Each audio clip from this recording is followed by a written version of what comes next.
Hello students, तो आज मैं आपके लिए लेके आया हूँ 10th क्लास का हमारी जो एक्सरसाइज चल रही है उसका नेक्स्ट वीडियो है सरफेस एरिया ऑफ वॉल्यूम के अंदर क्वेश्चन नंबर 5। तो स्टूडेंट यहाँ पर जो हमारे पास में जो क्वेश्चन है वो क्वेश्चन क्या है, देखिए the question is a hemispherical dimension is the cut from the face of the cubical wooden block.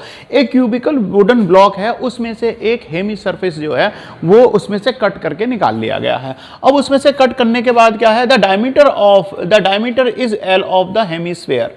जो हेमीस्फेयर है उसका जो डायमीटर जो होगा वो किसके अकॉर्डिंग होगा, वो होगा जो उसका फेस जो है, जो हमारी एज जो है क्यूबिकल की उसके बराबर। और उसकी एज कितनी दी हुई है, एल मीटर दी हुई है हमें।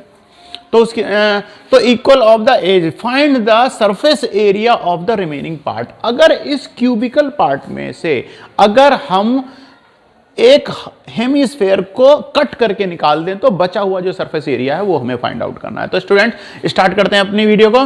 तो यहां से सबसे पहले हमें क्या करेंगे, सबसे पहले हमें निकालना पड़ेगा रेडियस ऑफ हेमीस्फेयर क्या हो जाएगी, क्योंकि वो जो रेडियस है वो किसके बराबर है, एज के बराबर है।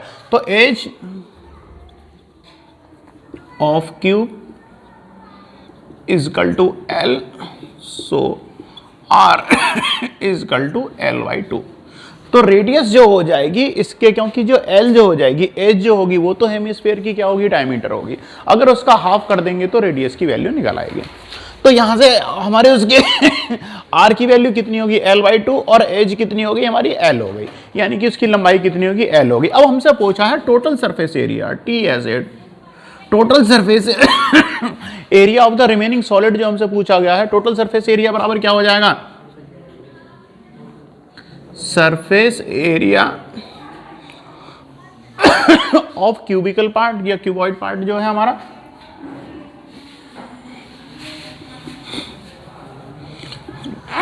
प्लस क्या हो जाएगा हमारा, और जो हमने इसमें से सरफेस एरिया या curve surface area of hemisphere का जो पार्ट है उसे इसमें से माइनस जो करा है तो इसके अंदर क्या हो जाएगा, वो ऐड हो जाएगा। तो इसके लिए हम क्या करेंगे, plus C S A of hemisphere.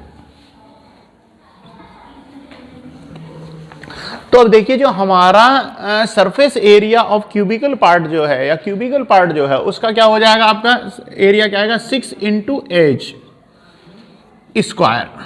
6 into edge square होता है, इसकी 6 एजेस होती हैं, एज स्क्वायर हो गया, प्लस क्या हो जाएगा आपका C S A of hemisphere part का हो जाएगा आपका कितना हो जाएगा, पाई आर स्क्वायर। क्योंकि जो फुल जो होता है उसका होता है 2 पाई आर स्क्वायर, जो हाफ हो जाएगा तो क्या हो जाएगा, 2 से डिवाइड करेंगे तो कितना हो जाएगा, देखिए जो टोटल स्फेयर का सरफेस एरिया क्या होता है, 2 पाई आर स्क्वायर। अब अगर हेमी स्फेयर है तो ऑब्वियसली हाफ करना पड़ेगा, 2 से इसे डिवाइड कर दोगे तो कितना हो जाएगा आपका, पाई आर स्क्वायर। तो इसलिए C S A of hemisphere क्या रख दिया हमने, पाई आर स्क्वायर रख दिया। अब इन दोनों में से क्या करोगे, आपकी एज कितनी थी, एल, इंटू एज कितनी थी, एज तो हमें क्वेश्चन में गिवन है एल है, तो एल का स्क्वायर हो जाएगा, प्लस कितना हो जाएगा, पाई। आर की वैल्यू क्या है, आर की वैल्यू है एल अपॉन 2, एल अपॉन 2 का स्क्वायर हो जाएगा। तो यहां से कितना हो जाएगा, 6 एल स्क्वायर प्लस क्या हो जाएगा, पाई एल स्क्वायर अपॉन 2 का स्क्वायर कितना हो जाएगा, 4। अब यहां से एक काम करते हैं, थोड़ी कैलकुलेशन में साइड में यहां पे नोट कर ले लेता हूं, एलसीएम ले लेंगे, एलसीएम ले लोगे 4 बन जाए, क्या हो जाएगा 4 अपॉन 4 की 6 में मल्टीप्लाई हो जाएगी 24 एल स्क्वायर प्लस क्या हो जाएगा, इसमें मल्टीप्लाई हो जाएगी पाई एल स्क्वायर। तो यहां से क्या बन गया हमारा, 24 एल स्क्वायर प्लस के पाई एल स्क्वायर अपॉन 4। अब इन दोनों में से क्या करना है हमें, अब इन दोनों में से हम एक काम कर सकते हैं कि हम इसमें से सबसे पहले तो 1/4 को कॉमन ले लें। हमने क्या करा, 1/4 इसमें से जो है पार्ट कॉमन आ गया। अब हमारे पास में आ गया 24 L square plus pi L square. अब आप चाहो तो इसमें से एल स्क्वायर को भी बाहर निकाल सकते हो या कॉमन ले सकते हैं। 1/4 क्या हो गया, एल स्क्वायर, ब्रैकेट में आ गया हमारा 24 प्लस पाई। तो स्टूडेंट ये आ गया हमारा total surface area of the remaining part of the solid is क्या हो गया हमारा, 1/4 एल स्क्वायर 24 प्लस पाई। तो हमारा क्वेश्चन नंबर 5 जो है वो सॉल्व हो गया है। अब हम क्वेश्चन नंबर 6 को सॉल्व करते हैं। तो स्टूडेंट्स अब हम अपना नेक्स्ट क्वेश्चन करते हैं, क्वेश्चन नंबर 6। तो क्वेश्चन नंबर 6 क्या है, क्वेश्चन नंबर 6 को आप देखिए, डिस्प्ले पे आपके लिए क्वेश्चन आ जाएगा। A medicine capsule is the shape of the cylinder with the 2 hemisphere stuck each other of the end, and the length of the entire capsule is 14 mm and the diameter of the capsule is 5 mm. Find the surface area of. तो यानी हमें करना क्या है, हमें एक capsule दिया हुआ है, एक कैप्सूल है इस टाइप से, इस कैप्सूल की जो टोटल लंबाई है वो क्या है 14 mm है। तो स्टूडेंट यहां पर ध्यान दीजिए, आपकी यूनिट कौन सी चल रही है, mm में, मिलीमीटर के अंदर चल रही है, तो सेंटीमीटर में नहीं है, मिलीमीटर में। खैर आंसर भी हमारा मिलीमीटर में आएगा, ऐसी कोई प्रॉब्लम नहीं है। तो यहां से देखो इसकी टोटल जो लेंथ है वो कितनी है आपकी 14 mm, और जो इसका कर्व आगे वाला जो कर्व वाला जो एरिया होता है उसकी जो हमें डायमीटर दी हुई है, डायमीटर कितनी दी हुई है 5 mm, तो उसकी रेडियस कितनी हो जाएगी, रेडियस क्या हो जाएगी, r इजकल टू क्या होता है, r is equal to d upon 2। So कितनी हो जाएगी 5 अपॉन 2 इजकल टू 2.5। तो रेडियस कितनी हो जाएगी, r की वैल्यू हो जाएगी 2.5। तो 2.5 तो आगे वाली साइड हो जाएगी और 2.5 भी क्या हो जाएगी, पीछे वाली साइड की हो जाएगी, दोनों इसके आ जाएंगे। अब सबसे बड़ी बात आती है जो 2.5 आगे पीछे से यहां से भी माइनस हो गया, 2.5 यहां से भी माइनस हो गया, तो जो कैप्सूल जो होगा वो दो शेपों को मिलाकर बनेगा, एक तो हेमिस्फेयर और दूसरा क्या हो जाएगा सिलेंडर। तो इसका जो सिलेंडर पार्ट की जो लेंथ हो जाएगी वो कितनी हो जाएगी 9 mm, क्योंकि 2.5 यहां से लेस हो जाएगा, 2.5 यहां से लेस हो जाएगा, 2.5 इजकल टू 5 mm। तो 14 mm उसकी टोटल जो लेंथ है उसमें से 5 mm हम माइनस कर देंगे, तो जो सिलेंड्रिकल पार्ट जो आएगा उसकी लेंथ कितनी आ जाएगी 9 mm। ओके स्टूडेंट्स, क्लियर है। अब क्या करना है, हमें अपने टोटल इसका जो है सरफेस एरिया हमें फाइंड आउट करना है कैप्सूल का।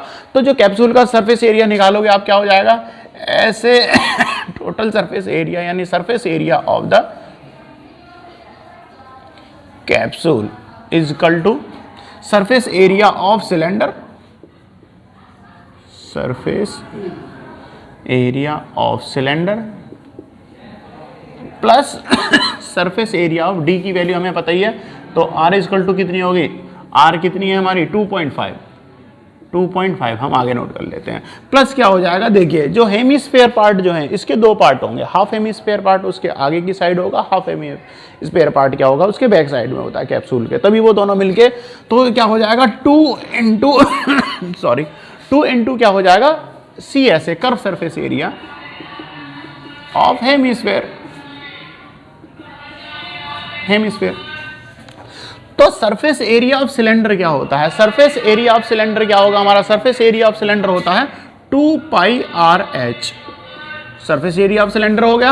अब CSA पार्ट ऑफ हेमिस्फेयर क्या हो जाएगा, CSA ऑफ हेमिस्फेयर क्या होता है, CSA ऑफ हेमिस्फेयर होता है 2πr स्क्वायर।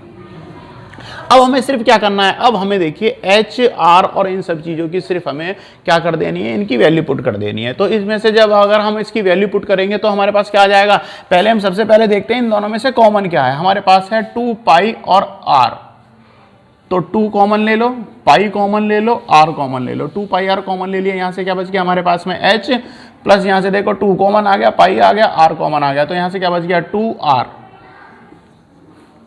2π और इसमें से हमारे पास में कॉमन क्या रह गया 2r।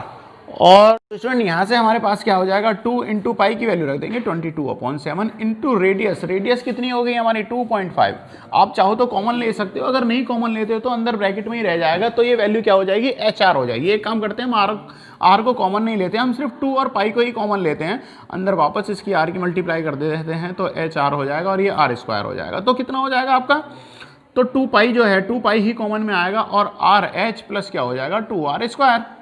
तो यहाँ से 2 इंटू पाई की वैल्यू रख दो 22/7, ब्रैकेट में r की वैल्यू कितनी है, r की वैल्यू है आपकी 2.5 इंटू h क्या हो जाएगी स्टूडेंट, तो इसमें से h क्या हो जाएगी हमारी h, यानी इसकी हाइट कितनी है, h जो हो जाएगी वो लेंथ के इक्वल होगी, तो h की वैल्यू कितनी हो गई 9 mm, तो h की जगह क्या हो जाएगा 9 प्लस 2 इंटू r स्क्वायर, यानी r कितनी थी 2.5, इसका स्क्वायर कर दीजिए यानी 2.5। तो यहाँ से क्या हो जाएगा 2 इंटू 22/7, अब 9 इंटू 2.5, जब 9 की 2.5 में मल्टीप्लाई करोगे कितना आ जाएगा 22.5 प्लस 22.5 हो गया, प्लस क्या हो जाएगा देखिए 2.5 इंटू 2.5 इंटू 2.5 की मल्टीप्लाई करोगे 6.25 हो जाएगा, और यहाँ से जब इसे मल्टीप्लाई करोगे 2 इंटू 22/7 इनकल टू क्या हो जाएगा, इसकी इसमें मल्टीप्लाई करोगे 22.5 प्लस कितना हो जाना है, ये हो जाना है 12.5। दोनों को आप ऐड कर दो, जब आप दोनों को ऐड कर दोगे तो कितना हो जाएगा, दोनों को जब आप ऐड कर दोगे तो आपका हो जाएगा 35, दोनों का आप ऐड कर दीजिए, कितना हो जाएगा आपका दोनों को यहाँ से ऐड कर दीजिए, 2 इंटू 27/2 इंटू आ जाएगा 35। 35 को आप यहाँ से मल्टीप्लाई कर दीजिए, कितना हो जाएगा, 5 टाइम चला जाएगा, तो यहाँ से हो गया आपका 2 इंटू 22 इंटू 5, आप सबकी 22 44 हो गया, इंटू 5 हो गया। अब 44 की जब आप 5 में मल्टीप्लाई करोगे तो कितना हो जाएगा, 220। और ध्यान रखिए जो आपकी सारी यूनिट है वो क्या है, mm में दी हुई हैं, तो यहाँ से क्या हो जाएगा, mm, मिलीमीटर स्क्वायर। तो स्टूडेंट यहाँ से आपका आंसर क्या हो जाएगा, 220 mm स्क्वायर।